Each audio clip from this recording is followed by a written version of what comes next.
Good afternoon, everyone. I am Dr. Rajkumar, Assistant Professor, School of Agriculture Sciences. Today, I am delivering a lecture on Introduction of Animal Husbandry. So, what is animal husbandry? So, animal husbandry is a branch of agriculture concerned with animals that are raised for milk productions, meat production, fiber, and other products. Such you can see milk productions, meat, fiber, and other products. It includes day-to-day care of selective breedings and day-to-day caring of livestock and the raising of livestock. Husbandry has a long history starting with the Neolithic revolutions when animals were first domesticated from around 13,000 BC onwards, predating farming of the first crop by the time of early civilizations such as cattle, sheep, goat, pigs were being raised on farms. तो हमने यह देखा कि animal husbandry हमारे लिए कितनी beneficial है. We can see या we can say without animal husbandry agriculture is not possible because many products of animals are used in farming system. Wastage of animals are used as a manures and fertilizers. हम इसके cow dung, animals का जो डंग होता है उसको हम use करते हैं, एज मैन्योर्स यूज करते हैं, बर्मी कंपोस्टिंग के लिए यूज करते हैं. और हमारा जो अगर हम पिछले 2-3 दशक पीछे जाएं तो वहाँ पर एनिमल हस्बेंड्री का जो प्रोडक्ट था काफ़ी यूज किया जाता था. आज भी अगर हम गांव की तरफ जाते हैं तो मैनी प्रोडक्ट्स हैं जो एनिमल्स के, जो काउ डंग है या इसकी जो यूरिन है या जो वेस्टेज है, तो इसको हम एग्रीकल्चर के रूप में मैन्योर फर्टिलाइजर के रूप में यूज करते हैं. The word husbandry comes from the management of domestic affairs, management of domestic affairs, but at present the word is also used in management of farming such as crop husbandry and animals husbandry.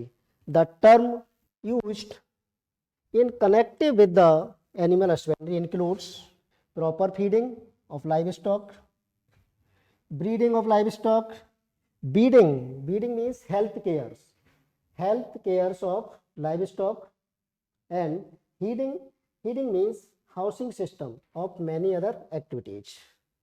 So these are 4 pillars of animal husbandry. All animal husbandry are depend on 4 pillars: breeding, feeding, heeding. These are 4 pillars. Traditionally, animal husbandry was part of the subsistence farmers' way of life, producing not only the food needed by the family, but also the fuel, fertilizers, clothing, transport and other drought power. Killing the animals for food was a secondary consideration, and wherever possible its products such as wool, eggs, milk and blood by the Masai were harvested while the animals was still alive. तो हम यहाँ animals का जो use करते हैं जैसे fuel के रूप में यूज करते हैं, फ्यूल के रूप में यूज किया जाता है, मिल्क के रूप में यूज किया जाता है इसका. तो फ्यूल के रूप में यूज किया हमने fertiliser, clothing, transport and others products. And secondary part is drought powers and many products such as wool, eggs, milk and blood. The secondary products are used such as a feedings, fuel and as a fertilizers.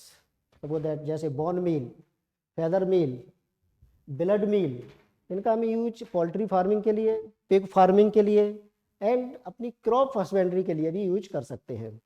And second point of husbandry या you can say livestock and animal husbandry is a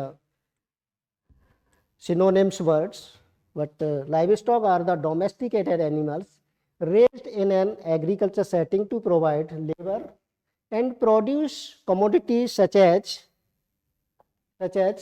meat, eggs, milk, fur, leathers, and wool.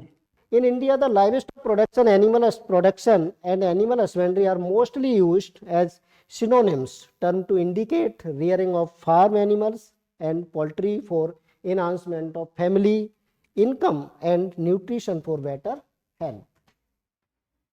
देखते हैं कि animal से जो production हो रहा है एक हमारी हेल्थ के साथ साथ हमारी इनकम का भी सोर्स है ये, क्योंकि इसको हमें एग्रीकल्चर के साथ देखते हैं तो इसको हम मिक्स्ड फार्मिंग के रूप में यूज करते हैं, जहाँ पर एनिमल्स और एग्रीकल्चर दोनों साथ साथ लेके चलते हैं। क्योंकि अगर किसी भी रीजन से अगर एक हमारी जो कमोडिटी है, अगर एक कमोडिटी पर अगर कोई इफेक्ट पड़ता है तो हम दूसरी से उसकी भरपाई कर सकते हैं। Objectives of animal husbandry, live stock farmings. तो many objectives of animal husbandry की हम रेयरिंग क्यों करते हैं, एनिमल्स को हम क्यों पालते हैं, इसमें अनेक टाइप के इसमें बेनिफिट है, ऑब्जेक्टिव है। तो the objective animal husbandry are as follow: to increase food production for the increasing population. देख रहे हैं कि हमारे देश की डे बाय डे पॉपुलेशन बढ़ रही है और इसकी भरण पोषण के लिए, पेट भरने के लिए सिर्फ एग्रीकल्चर ही काफ़ी नहीं है। एग्रीकल्चर के साथ साथ हमें अन्न के साथ साथ हमें इसके लिए जो प्रोडक्ट है एनिमल्स के, सच एज मीट प्रोडक्शन है, मिल्क प्रोडक्शन है, एग प्रोडक्शन है, इनसे जो हमारे एक न्यूट्रिशन का सोर्स है, इनमें सबसे ज़्यादा जो प्रोटीन्स होती है एग के अंदर होती है, मीट के अंदर होती है, जिससे कि हमारे जो न्यूट्रिशन की जो डेफिशिएंसी होती है बॉडी के अंदर वो इससे पूरी होती है। To increase the production of milk, अगर हम अच्छा प्रोडक्शन करते हैं, अच्छी रेयरिंग करते हैं, अच्छी ब्रीड है हमारे पास, अच्छा मैनेजमेंट है, तो हम अपने प्रोडक्शन को बढ़ा सकते हैं। अगर हमारा प्रोडक्शन बढ़ेगा तो नेशनल इकोनॉमी है वो भी इंक्रीज होगी। जैसे कि हम कह सकते हैं कि पूरे आज वर्ल्ड में मिल्क प्रोडक्शन में इंडिया फर्स्ट नंबर पे आती है। To obtain hardy live stock like bulls and buffaloes to help in the ploughing of fields and transportation.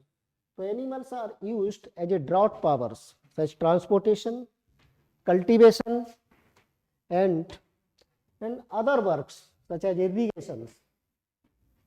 To increase the production of egg and meat, to increase the production of fish, because fishes are a very rich source of protein. To increase the production of honey, इसके साथ हम लोग honey production भी करते हैं, fish production भी कर रहे हैं, पोल्ट्री प्रोडक्शन भी साथ में है। तो पोल्ट्री प्रोडक्शन, फिश प्रोडक्शन जो इनका प्रोडक्ट्स हैं, मीट इनका जो मिल रहा है, हमें जो एग मिल रहे हैं, इनसे जो हमारी न्यूट्रिशन में जो डेफिशिएंसी ज़्यादातर रहती है जो प्रोटीन्स की, वो इनसे पूरी होती है। Role of animal husbandry in national economy या फार्मर लाइफ या एग्रीकल्चर्स। तो फर्स्ट पॉइंट इज इनकम।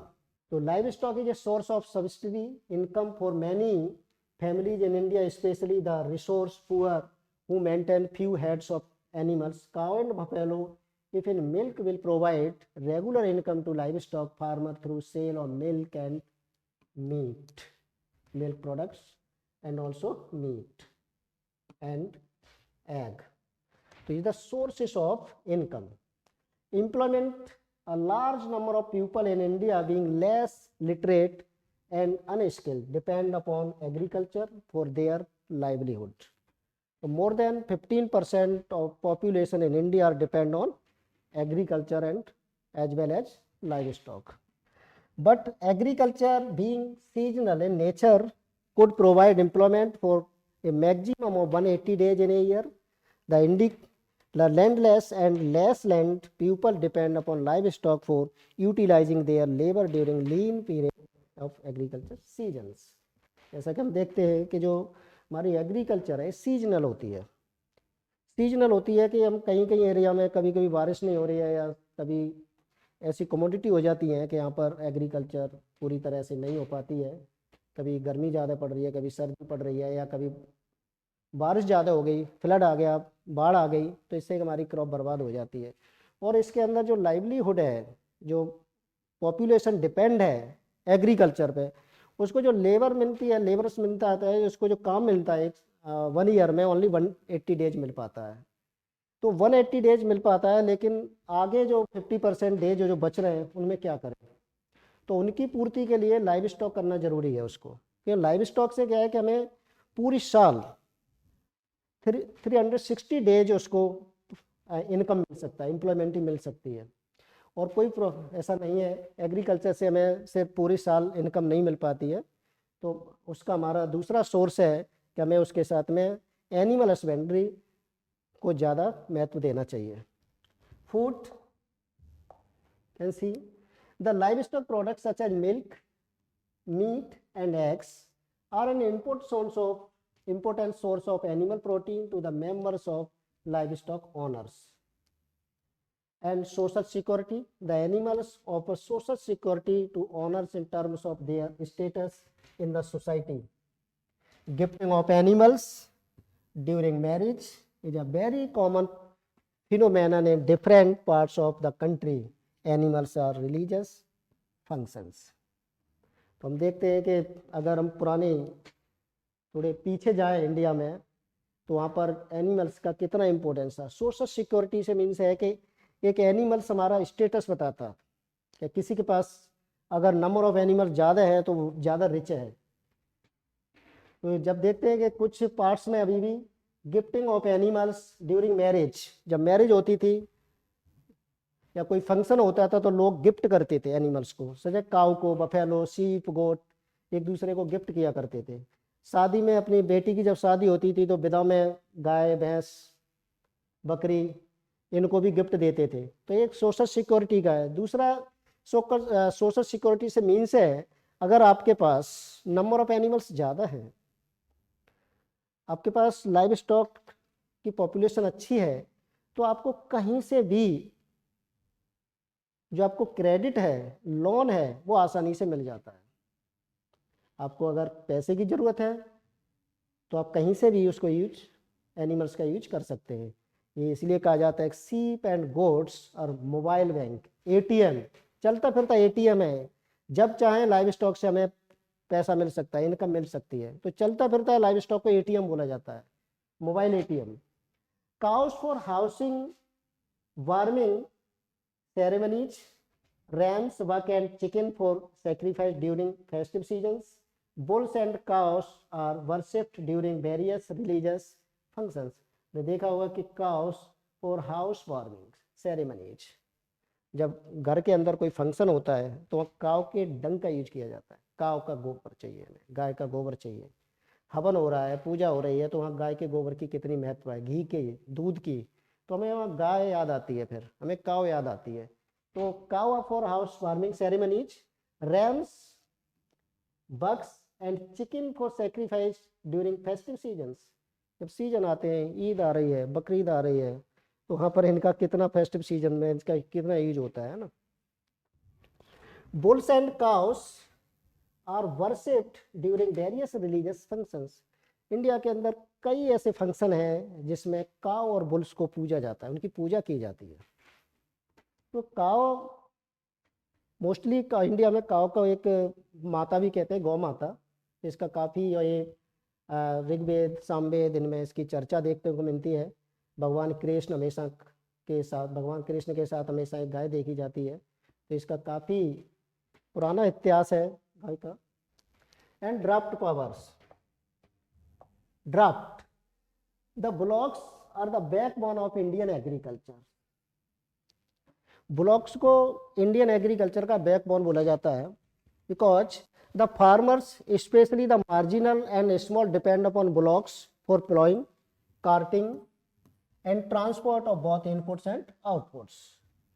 तो एनिमल्स के जो मेल एनिमल्स होते हैं, मोस्टली मेल एनिमल्स का जो यूज किया जाता है वो ड्राफ्ट पावर के लिए यूज किया जाता है, क्योंकि इंडिया के अंदर मार्जिनल फार्मर्स और स्मॉल फार्मर्स हैं जिनके पास मशीनरी नहीं है, ट्रैक्टर नहीं है, तो उनका यूज ट्रांसपोर्टेशन के लिए, कल्टीवेशन के लिए और इरीगेशन के लिए ज़्यादातर यूज करते हैं। Draft power is the use of animals to provide power to move loads और perform work. Many species of animals have provided this type of power for human use throughout past centuries. अगर हम past century में जाते हैं तो वहाँ देखते हैं कि अनेक टाइप के जो वर्क हैं इंडिया के अंदर जो फार्मर्स है वो अपने ड्राफ्ट पावर यानी एनिमल्स के थ्रू करता है। जैसे खेत से चारा लाना है, छोटा मोटा जो हमारा राशन है वो अपने गांव से शहर पहुंचाना है, कल्टीवेशन करनी है, प्लोइंग करनी है खेत के अंदर, तो अपने एनिमल्स का यूज करते हैं। और इसमें सिर्फ काउ और वुल्स नहीं, वो दैट आप elephant, horse and goat, sheep, इन सब का यूज किया जाता है। Horse, mules, donkey, camels and elephants as well as smaller creatures like dogs and goats are used for draft powers. This practice is still widely used today in many lesser developed countries around the world depending on their physical abilities to provide power for carrying, pulling loads, pulling mechanicals, equipment such as hay, rakes and plow of assistance with lifting or moving large of heavy items. तो अनेक types के item हैं जिनका हम use as a draft power के रूप में करें। You can see here an image. तो one farmers ploughing in the field with poles. And now dung. Dung in rural area, dung is used for several purposes which includes fuel, dung cakes. जैसे हम लोग गांव जाते हैं तो गांव में अभी भी जो हमारी माता हैं अभी भी आजकल जो डंग के केक बनते हैं, जो फ्यूल केक्स बनते हैं, उपले, उनका यूज किया जाता है। Fertilisers suppose farm yard manures and plastering materials, poor man's cement. जो हमारे कच्चे मकान हुआ करते थे तो कच्चे मकान की जो प्लास्टरिंग की जाती थी, जो प्लास्टर करते थे उस पर काउडंग और मड को मिलाकर उससे मिक्स करके उससे प्लास्टर किया जाता था। Use of cow dung, also the health benefits of cow dung need more extensive studies to gather a clear idea. The use of cow dung as a fertilizers, manures and so on have been effectively followed for years. Dried cow dung can be used for biogas and biofuel. A mud and cow dung paste are often used as building materials, mostly in rural parts of India. जो rural parts of अभी भी जाएंगे तो जहाँ कच्चे मकान है, जहाँ कच्ची बस्तियाँ मिलती हैं लोगों के पास, जो पुअर फैमिली है ना, पुअर फैमिली से बिलोंग करते हैं, तो उसके आज भी देखेंगे कि उनकी जो मकान है, उनके जो घर हैं आज भी मड के बने हुए, मिट्टी के बने हुए हैं। तो उन मिट्टी के जो प्लास्टर किया जाता है तो काउ डंग और मड को मिलाकर उससे हम क्या कर देते हैं, प्लास्टर कर देते हैं, और नीचे जो फर्श की प्लास्टरिंग कर दिया जाता है, लीपा जाता है इसको। The high fiber content of cow dung also enables the production of paper from dung. इसके जो काऊ के डंग का यूज किया जाता है पेपर के प्रोडक्शन के लिए किया जाता है, क्योंकि इसमें हाई फाइबर पाया जाता है। The smoke from burning cow dung has been found to repel insect including mosquito. घर में अगर मच्छर हैं, मस्कीटो हैं, तो काऊ डंग को जलाकर जो केक हैं उनको जलाकर उनको भगाया जा सकता है। Cow manures can increase the quality of the soil, promote the growth of plants. Dried cow dung can be used as a replacement of firewood. तो different types of usage, बहुत टाइप के यूज हैं जो cow dung का इनसे इसका use किया जाता है। Role of livestock and food security. अभी तक हमने देखा कि लाइव स्टॉक का यूज बहुत तरीके से किया गया। अब फूड सिक्योरिटी में क्या रोल है, जहाँ में पर डे कोई ना कोई डायरेक्टली और इनडायरेक्टली एनिमल्स के जो प्रोडक्ट हैं उनका यूज करते हैं। सुबह से उठकर शाम तक, सुबह उठते हैं तो चाय की चुस्की लेना, ये एनिमल्स की देन है, लाइव स्टॉक की देन है। अगर दूध नहीं होगा, मिल्क नहीं होगा तो हम चाय की चुस्की नहीं ले सकते। तो फर्स्ट पॉइंट हमारी जो शुरुआत होती है वो दूध से होती है, जिसमें हम चाय पीते हैं। तो security, a food security defined as access to enough food for an active, healthy life. Livestock can make a major contribution. An adequate quantity of balanced and nutrition food is primary indicator of quality of life. Human welfare and development. Animals are an important source of food, particularly of high quality proteins, minerals, vitamins, and micronutrients. The value of dietary animals proteins is in excess of its proportion in diet because it contains essential amino acids that are deficient in cereals. आपने देखा कि जो amino acid होते हैं वो serials में बहुत कम मात्रा में पाए जाते हैं, लेकिन यही एमिनो एसिड्स अगर एनिमल्स प्रोडक्ट में जाएं तो बहुत काफ़ी मात्रा में पाए जाते हैं। जो हमारे अंदर इन चीज़ों की कमी है, जो डेफिशिएंसी है, वो एनिमल प्रोडक्ट से पूरी कर सकते हैं। Eating even a small amount of animals products corrects amino acid deficiency in cereal based human diets, permitting more of the total protein to be utilized because animal proteins are more digestible and metabolized more effectively than plant proteins. तो देखा गया है कि जो animal proteins है वो plant protein की बजाय ज़्यादा इफेक्टिव रहती है, ज़्यादा डाइजेस्टिबल है। You can see here production of live stock in India in 2021 and 22. The products milk, eggs, meat, wool and fish. Quantity of milk production 2020 1.06 million ton in this time, and eggs 129.60 billion in numbers. Meat 9.29 million tons, wool 33.13 thousand tons and fish 16.24 million tons. Annual growth rate of milk plus positive रहती है हमारे देश में हमेशा। ये 2000 से लगातार जो मिल्क प्रोडक्शन की ग्रोथ रेट है हमेशा पॉजिटिव रही है, अराउंड 5 to 6 के अराउंड में रहती है हमेशा। तो ये ग्रोथ रेट हमेशा इसकी पॉजिटिव है। Per capita availability of milk 444 gram per day in this time is the very high. है ना, ICR recommendation is 280 gram per day. ICMR जो Indian council of medical research ये कहता है कि हमें 280 से 300 ग्राम दूध पर डे लेना चाहिए पर पर्सन को। लेकिन हमारे पास ये हमारे साइंटिस्टों की मेहनत है कि आज हम इस स्टैंड पर खड़े हैं कि हमारे पास 444 ग्राम मिल्क पर पर्सन आ रहा है। Ranking in the world production is first.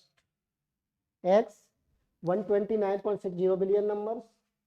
Growth rate annuals plus 6.19%. 95 numbers of eggs per year. And recommendation of ICMR 182 eggs per year in place in the world in third.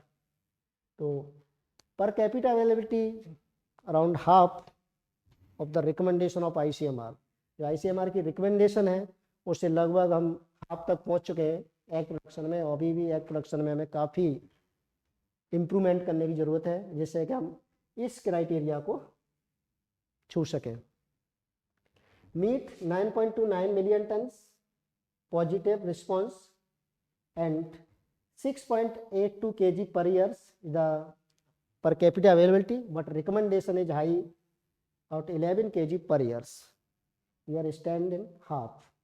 यहाँ भी हम लोग half पर खड़े हुए हैं अभी। And ranking in 8th. Wool 33.13 thousand tonne है, minus growth rate is very poor in wool production. हम लगातार 19 और 18 जो लाइव स्टॉक सेंसिस है तो लगातार हमारा जो वूल प्रोडक्शन है वो लगातार पुअर आ रहा है, गिरता जा रहा है बराबर। And fish production 16.24 million ton, positive response है, growth rate 10.34% and per KG 6.31 kg per year per availability है। ICMR रिकमेंडेशन की रिपोर्ट इसकी अभी आई नहीं है। पर एनिमल जेनेटिक रिसोर्सेस, तो एनिमल जेनेटिक रिसोर्सेस ये जानना बहुत ज़रूरी है हमारे लिए, क्योंकि अभी तक हमने इंट्रोडक्शन पढ़ा। इंट्रोडक्शन में एनिमल्स क्या है, इससे हमें क्या क्या मिल रहा है, क्या रोल है इसका, क्या बेनिफिट है, क्या ऑब्जेक्टिव है। लेकिन अब देखेंगे कि हमें एक अच्छी ब्रीड, एक इम्प्रूव्ड ब्रीड, क्योंकि हर किसी का एक जेनेटिक रिसोर्सेस होता है जहाँ से हम आज की अच्छी ब्रीड का यूज कर सकते हैं, क्योंकि अपना जो जेनेटिक मटेरियल है उसको प्रिजर्व करना बहुत बड़ी बात होती है। तो हमारे देश में भी एक जेनेटिक रिसोर्सेस है जो एनिमल्स का, ICR national bureau of animal genetic resource Karnal NBAGR जो करनाल में स्थित है। ये Haryana is the nodal agency for the registration of breeds in the country. तो कंट्री के अंदर जितने भी एनिमल्स रजिस्टर किए जाते हैं उनकी जो नोडल एजेंसी है वो NBAGR, national bureau of animal genetic resource, Karnal में situated. Newly identified breeds are approved by breed registration committee. जो BRC कमेटी होती है ICR की, तो जो न्यू ब्रीड रजिस्टर होती है उसको ये अप्रूव करती है। Of Indian council of agriculture research ICR, headed by deputy director general of animal husbandry animal sciences. ICR and represented by National Biodiversity Authority, Department of Animal Husbandry and Dairying, Government of India. ADG ICR, Directorate of ICR, Species Specific Animal Science Institution and NBAGR। तो इसमें इतने जो ब्रांचें हैं या जो directorate, research directorate involve होते हैं तब जाके एक एनिमल्स का रजिस्ट्रेशन होता है। तो इस समय हमारे देश में 212 रजिस्टर ब्रीड हैं। इनमें cow, buffalo, sheep, goat, pig. Breed registration committee in its online meeting held on 31st August 2022 approved registration of 10 new breeds of livestock. This includes 1 breed of buffalo, 3 breeds of cattle, 3 breeds of goat and 3 breeds of pig. This is the ratio, the number of animals, species of livestock, so that cattle, buffalo, goat, sheep, horse and donkey. Number of breeds 53 of cattle, buffalo 20, goat 34, sheep 47, horse and pony 7, donkey 3. Pig 13 registered breeds, yak 1, chicken 19 breeds, duck 2, geese 1 and dog 3. पहले इसमें dog को include नहीं किया जाता था, लेकिन अब live stock के अंदर डॉग को भी इंक्लूड कर लिया गया है। तो अब इस समय हमारे पास जो नंबर ऑफ ब्रीड है 212 registered breeds. As early in 1926 the Royal Commission of agriculture recommendation that livestock production in India required research efforts in plan and systematic manners. तो 1926 में इसको देखा गया था। A beginning was made when a genetic research unit was established at Imperial Veterinary Research Institute, Izzatnagar, in the early 40s।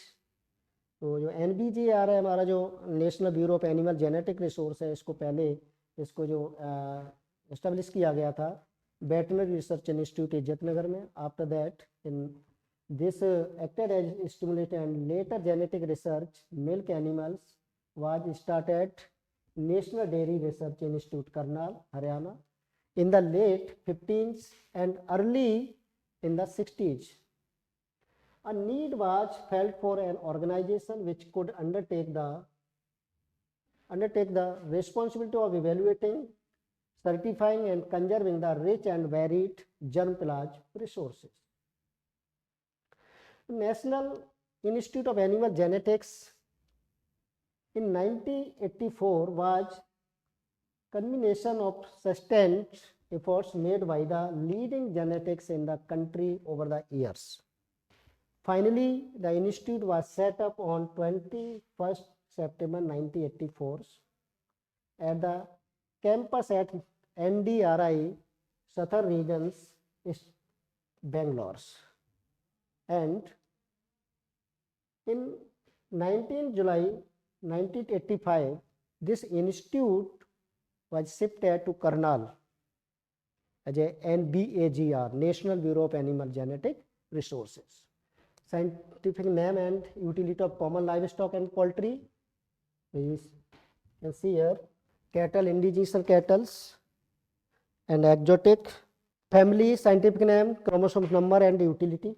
For the indigenous cattle and exotic cattle, family is Bovidae, but scientific name Bos indicus of Indian breeds and Bos taurus of exotic breeds.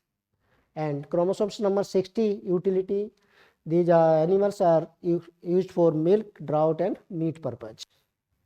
Buffalo, Asian buffalo and swamp buffalo, two types of buffalo, but more than 57% buffalo are found in India. Best buffalo found in India over the world.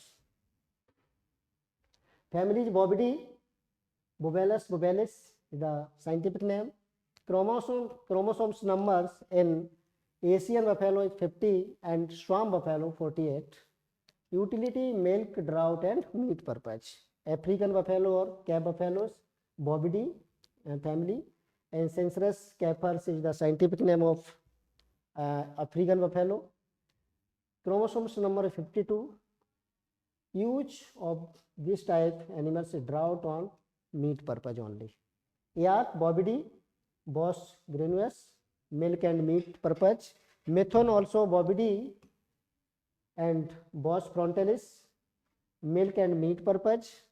Goat, Bovidae, Capra hircus, the scientific name of Capra hircus. Chromosomes number 60. Use of goat, meat, milk and fibers, pashmina and mohair and skins. And sheep also belong from Bovidae, obviously a scientific name. Chromosomes number 54 and bull and meat. So goat are used, goat are reared for pashmina, wool, fibers, soft fibers. Swede, Sus domesticus, chromosome number 38, utility of meat purpose only. Rabbit, Legomorpha, Orectolagus cuniculus, chromosome number 44, meat and pelt wool productions. So that Angora wools, soft fibers. Camels, Camelidae, Camelus bacterius. Camels are two types, one hump and two hump camels. So Asian two hump camels, Camelus dromedaris, Arabian one hump camels, pack animals and milk. So camels are used for transportation and milk purpose also, and fighting purpose such as used in army. Horse, Equidae, Equus cabellus, 64 chromosomes number and pack animals. Ox, poultry, chicken, duck, quail, turkey, guinea fowl, goose, emu. So different types of chromosomes number various है इनमें, और but इनका use होता है जो वो egg and meet purpose के लिए only. Do you know the fact या rememberable point is very helpful for competitive exam. The livestock census is conducted across the country periodically since 1919. So first livestock census conducted in 1919. All India livestock census is carried out at an interval of 5 years. The 20th livestock census was launched during the month of October 2018. For the first time, livestock data were collected online in 20th livestock census. तो इस समय जो 20th livestock census का जो data collect किया गया है online किया गया, जहाँ पे एक टैबलेट का यूज किया गया, फर्स्ट टाइम है. The national dairy development board NDDB was established on 1965, 16 July 1965. Burgess Kurian is known as the father of the white revolutions. Is the father of white revolutions in India. Amul was established in 1964.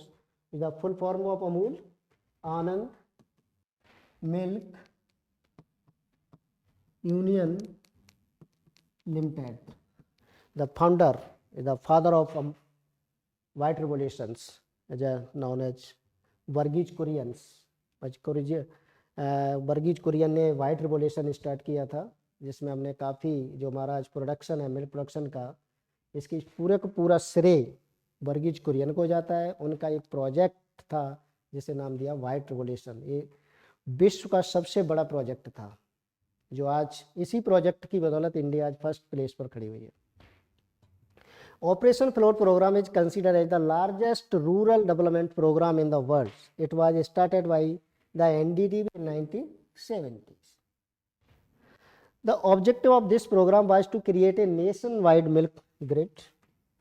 पूरा एक objective था कि जो हमारा India है, क्योंकि जब हमारा देश आज़ाद हुआ तो आज़ादी के बाद देखा कि हमारे देश की जो ये हालत थी कि हमें जो हमारी रिकमेंडेशन है मिल्क प्रोडक्शन की, या मिल्क की जो हमारी रिकमेंडेशन है कि हमें पर कैपिटा इतना लेना चाहिए, लगभग 280 to 30 ग्राम, 300 ग्राम, लेकिन उस समय जो पर कैपिटा अवेलेबिलिटी थी 140 ग्राम only.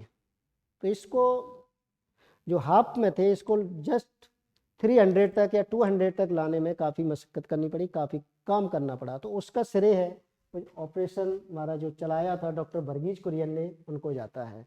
The result was that India became the largest producer of milk in 2000s.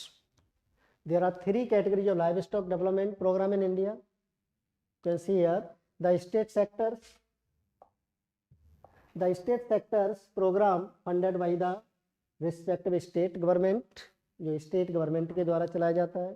दूसरा था central sector programs fully funded by the central government, and the centrally sponsored programs which need a matching grant of 50% from the respect, 50% from center, 50% from center and 50% from state government, called centrally sponsored programs.